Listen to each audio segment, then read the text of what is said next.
Good day, I'm Llewellyn King, host of MECFS Alert, along with my co-host in New York, Deborah Woroff. Together we have put together these programs on YouTube with the object of helping the sufferers, pushing the medical profession, and shaking up government attitudes.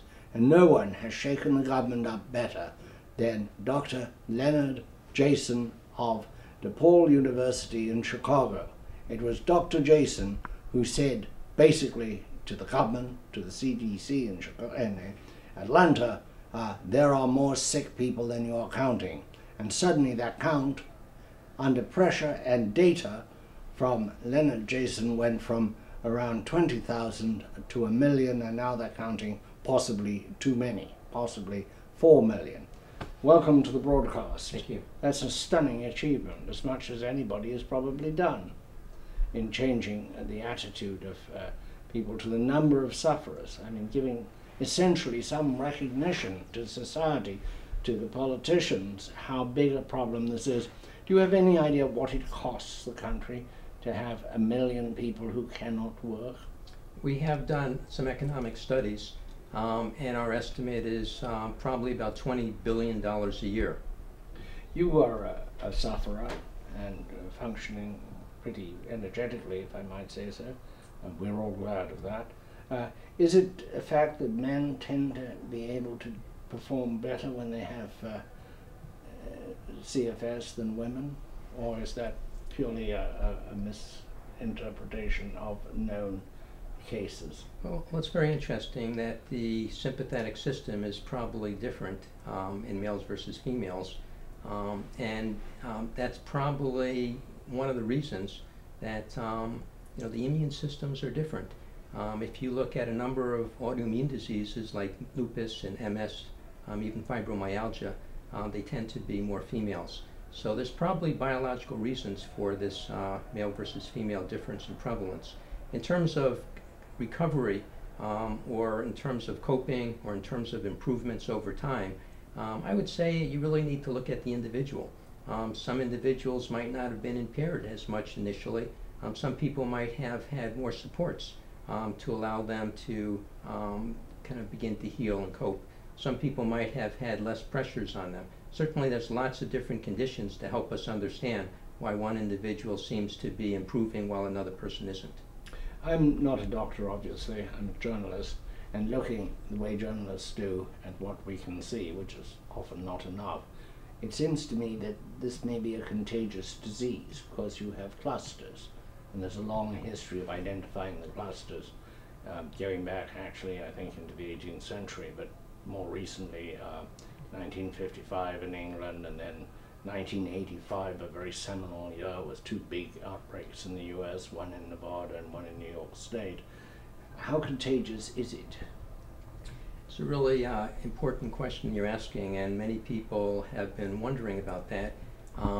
Certainly there have been the best evidence is when we kind of see people who gets like a monotype illness and we follow them up in controlled circumstances. We find that something like 6 to 10% of people seem to have difficulties recovering after 6 months. After a year, it goes down to 2 or 3%. So yes, there are some people who get a mono or cytomegalovirus, which can cause mono, Epstein-Barr virus, who don't recover.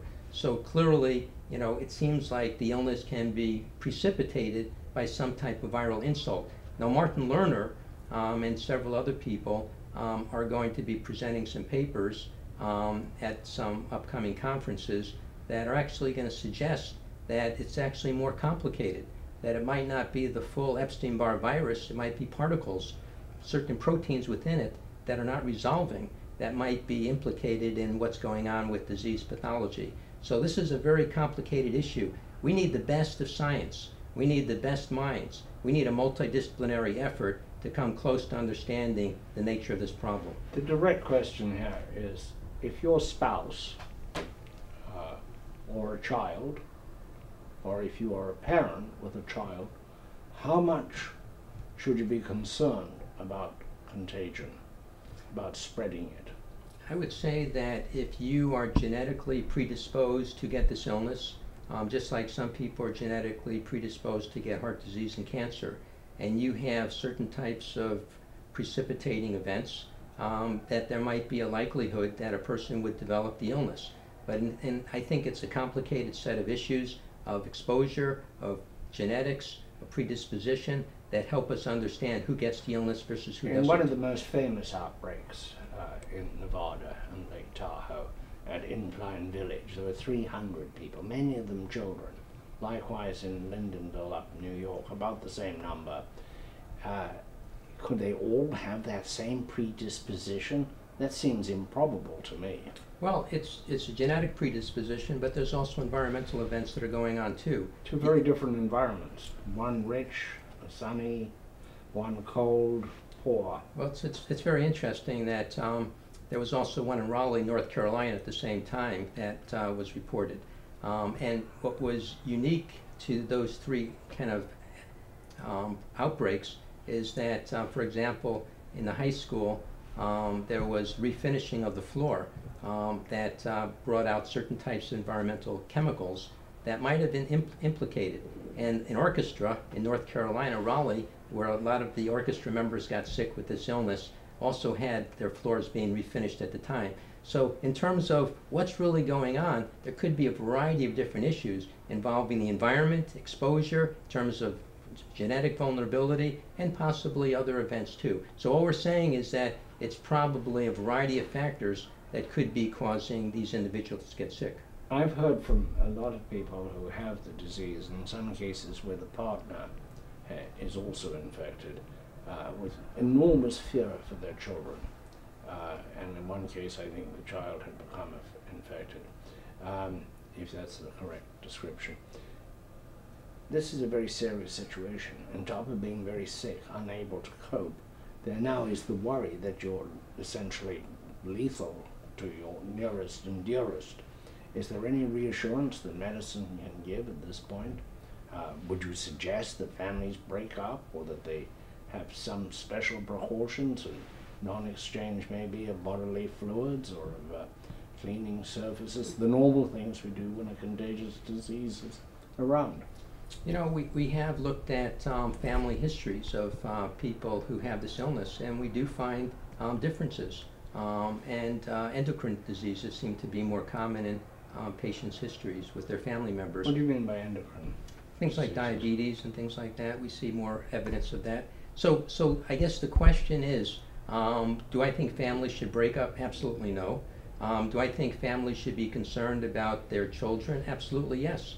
The same factors that might have gotten a person ill, exposure to certain types of viruses or bacteria or other types of environmental contaminants, could affect their children. So yes, I think the family who's concerned, probably the best hope right now is to sort of say, hopefully we can get researchers to tackle this problem. It's a very complicated one. We need more research to help us understand who gets sick, who doesn't, and what are the reasons for it, and what are the different trajectories for trying to get better. Finally, if you had a magic wand and could wave it, what would you have done tomorrow? What would you say to the government, to the medical profession, and maybe to the community itself? You know, I think that the community needs to be educated to the seriousness. Do you think the community is too angry and wasting what energy it has on anger? I think the fact that you have many patients who feel that they've been delegitimized and feel that they don't have access to health care and feel that there's many people out there that are not helping them in their efforts to cope with this illness would suggest that they're upset, they're angry. And I think it's particularly legitimizing for them to have those feelings validated. There's nothing wrong with being upset if you feel like you haven't been treated properly. So I think that's fine. I think it's the larger community that we need to try to get on board. They need to understand that just like with the handicapping community, there was one time when basically people who were in wheelchairs, you know, couldn't get out and could get mobile. And then we sort of said the society has to change. We have to give these people a chance to become mobile. We have to change the way environments are so they can get the wheelchairs in, and we have to change the attitude toward people with disabilities. The same issue is with people with this illness. Back to the magic wand. I interrupted you and got you a little off track. What would you like to see? How much research should the government be doing? How should it be directed? Why isn't it happening? This is really calls for a Manhattan-type project, very tough in these economic times. But if we can basically figure out what's going on with these types of unexplained illnesses, we will get insights into the type of medicine that will be directed for the next 50 years. Because broken arms, kind of influenzas, and these types of diseases and illnesses are things that we pretty much have a good understanding of. The challenge for medicine is these unexplained illnesses. And this is where we're going to have the richest dividends if we could put resources in trying to understand what costs society a tremendous amount of resources every year. The few resources, the few therapies that there are any of them showing much promise? There's Ampligen, there's an ozone treatment, there's some some other treatments for autoimmune disease. Any of them showing any promise? Any reason that people in bed today can be hopeful? I think there's lots of reasons to be hopeful. I think we need to have controlled trials. So there's anecdotal kind of information suggesting certain people are doing better on one thing versus another. Martin Lerner has basically been using some antivirals and getting some very interesting results. But clearly, I think what we need is controlled trials with long-term follow-ups to be able to identify what really works. That is our program for today, and I think the largest reason for hope is that there are people like Dr. Leonard Jason working in the field. We'll see you soon. Cheers.